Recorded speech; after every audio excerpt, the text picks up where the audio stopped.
హుజురాబాద్ బీజేపీలో వర్గ విభేదాలు మరోసారి బయటపడ్డాయి. మోదీ పుట్టినరోజు సందర్భంగా కమలాపూర్ మండల కేంద్రంలో ఆ పార్టీ నేతలు జన్మదిన వేడుకలు నిర్వహించారు. ఈటెల రాజేందర్ అనుచర వర్గం, బండి సంజయ్ అనుచర వర్గం విడివిడిగా కార్యక్రమాలు చేపట్టాయి.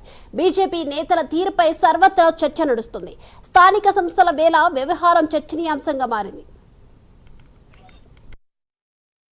నరేంద్ర మోడీ గారి 75వ జన్మదినాన్ని పురస్కరించుకొని కమలాపూర్ పాత నియోజకవర్గానికి సంబంధించి ఈటెల రాజేందర్ గారి నివాసంలో పెద్ద ఎత్తున మండలానికి సంబంధించిన అన్ని గ్రామాల సర్పంచులు, ఉప సర్పంచులు, నాయకులు, గ్రామస్థాయి నాయకులు, మండల స్థాయి నాయకులు అందరం కలిసి ఇక్కడ దినోత్సవాన్ని పురస్కరించుకొని ఇక్కడ కేక్ కట్ చేసి వారి జన్మదినాన్ని జరిపించుకోవడం జరిగింది. వారు ఇలాగే మిగతా 25 సంవత్సరాలు కూడా ఇదే విధంగా దేశాన్ని అత్యున్నత స్థాయిలో పరిపాలించాలని చెప్పి అదే విజన్ను కొనసాగించి దేశాన్ని ఇంకా ముందుకు తీసుకుపోవాలని చెప్పి మేమందరం కూడా కోరుకుంటున్నాం. కమలాపూర్ మండలంలో ఈటెల నియోజకవర్గమైనటువంటి హుజురాబాద్లో ఆయన యొక్క నివాసం వద్ద నరేంద్ర మోడీ యొక్క 75వ సంవత్సరం పుట్టినరోజు అత్యంత ఘనంగా జరుపుకోవడం జరిగింది. ఈ యొక్క ఉక్కు మనిషి, భారతదేశానికి ఒక దిక్సూచి లాంటి వ్యక్తి నరేంద్ర మోడీ ఆయుర ఆరోగ్యాలతో 100 ఏళ్ళు బ్రతకాలని, ఈ దేశాన్ని ఇంకా ముందుకు వెళ్ళాలనేటువంటి దృఢ సంకల్పంతో రాష్ట్రంలో కాకుండా భారతదేశ ప్రజలు కూడా కోరుకుంటున్నారు. అదేవిధంగా ప్రపంచ దేశ ప్రజలు కూడా నరేంద్ర మోడీ యొక్క ఆయురారోగ్యం కూడా కోరుకోవడం జరుగుతుంది. కాబట్టి అత్యంత ప్రతిష్టాత్మకమైన వ్యక్తి, అత్యంత ఈ దేశం ఉపయోగమైన వ్యక్తి కాబట్టి ఆయన ఆరోగ్యంగా ఉండాలని మేము అందరం కోరుకుంటూ మాజీ సర్పంచులు, స్థానికంగా ఉన్నట్టు జడ్పీటీసీలు అందరూ కలిసి కూడా ఏకతాటిగా నిలబడడం జరుగుతుంది. కాబట్టి అందరూ ఆరోగ్యంగా ఉండాలని మేము అందరం కోరుకుంటున్నాం. అదేవిధంగా ఈరోజు ప్రపంచ స్థాయి నాయకుడైనటువంటి ప్రపంచ దేశాలన్నీ గర్వించేటువంటి ఒక గొప్ప మహోన్నతమైన వ్యక్తి బర్త్డే కావడం కూడా విశేషం.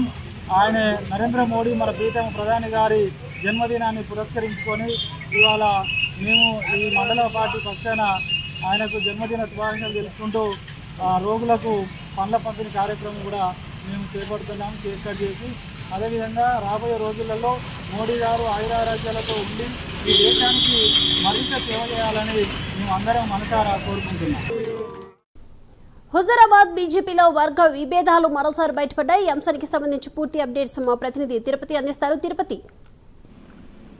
దీపిక, హుజురాబాద్ నియోజకవర్గంలో బీజేపీ వర్గ విభేదాలు తారాస్థాయికి చేరాయి. రోజు రోజుకు బీజేపీ నేతల మధ్య వర్గ విభేదాలు ముదురుతున్నటువంటి పరిస్థితి కనబడుతుంది. తాజాగా ప్రధానమంత్రి మోడీ జన్మదిన సందర్భంగా కమలాపూర్ మండల కేంద్రంలో ఈటెల రాజేందర్ వర్గం, బండి సంజయ్ వర్గం వేరువేరుగా ప్రధానమంత్రి జన్మదిన వేడుకలు నిర్వహించినటువంటి పరిస్థితి కనబడుతుంది. మల్కాజ్గిరి ఎంపీ ఈటెల రాజేందర్ అనుచర వర్గం ఒకవైపు జన్మదిన వేడుకలు నిర్వహిస్తే, కేంద్ర సహాయ మంత్రి బండి సంజయ్ అనుచర వర్గం మరొక చోట విడివిడిగా జన్మదిన వేడుకలు నిర్వహించారు. వర్గ విభేదాల నేపథ్యంలోనే ఒకే మండల కేంద్రంలో, ఒకే మండలంలో వేరు చోట్ల జన్మదిన వేడుకలు నిర్వహించారు. ఇప్పుడు హుజురాబాద్ బీజేపీలో కావచ్చు, హుజురాబాద్ రాజకీయ వర్గాల్లో చాలా చర్చనీయాంశమైన పరిస్థితి కనబడుతుంది. ఓవైపు స్థానిక సంస్థల ఎన్నికలు వచ్చినటువంటి నేపథ్యంలో కావచ్చు, స్థానిక సంస్థల ఎన్నికలకు బీజేపీ పార్టీలు, గ్రామ స్థాయికి సంబంధించిన లీడర్లు సమాయత్తమవుతున్న నేల. ఇలా వర్గ విభేదాలతో వేరువేరుగా ప్రధానమంత్రి జన్మదిన వేడుకలు నిర్వహించిన నేపథ్యంలో సర్వత్రా చర్చ అయితే కొనసాగుతుంది. ఇప్పటికే గతంలో బీజేపీ సంబంధించినటువంటి క్యాడర్ అంతా కూడా ఈటల వైపు వెళ్లాలా లేదా బండి సంజయ్ వైపు వెళ్లాలంటే కూడా అనేక గందరగోళ పరిస్థితులు నెలకొన్నటువంటి పరిస్థితి కనబడుతుంది. ఇటీవల తాజాగా బండి సంజయ్ వర్సెస్ ఈటెలగా రాజకీయ పరిణామాలు చోటు చేసినటువంటి పరిస్థితులను చూసాం. ఇప్పుడు తాజాగా ప్రధానమంత్రి జన్మదిన వేడుకల సందర్భంగా ఎవరి జన్మదిన వేడుకలు వారే నిర్వహించినటువంటి పరిస్థితి కనబడుతుంది. మరి వ్యవహారానికి సంబంధించి బీజేపీ రాష్ట్ర నాయకత్వం ఎట్లా స్పందిస్తుంది, ఈటెల ఎట్లా స్పందిస్తారు, బండి సంజయ్ ఎట్లా స్పందించిన చర్చ అయితే రాష్ట్ర రాజకీయాల్లో కొనసాగుతున్నటువంటి పరిస్థితి కనబడుతుంది. తాజాగా ప్రధానమంత్రి జన్మదిన వేడుకలను వేరు చోట్ల బీజేపీ నేతలు జరిపించడం అయితే ఇప్పుడు హుజురాబాద్ నియోజకవర్గంలో హాట్ టాపిక్ గా మారింది. దీపిక.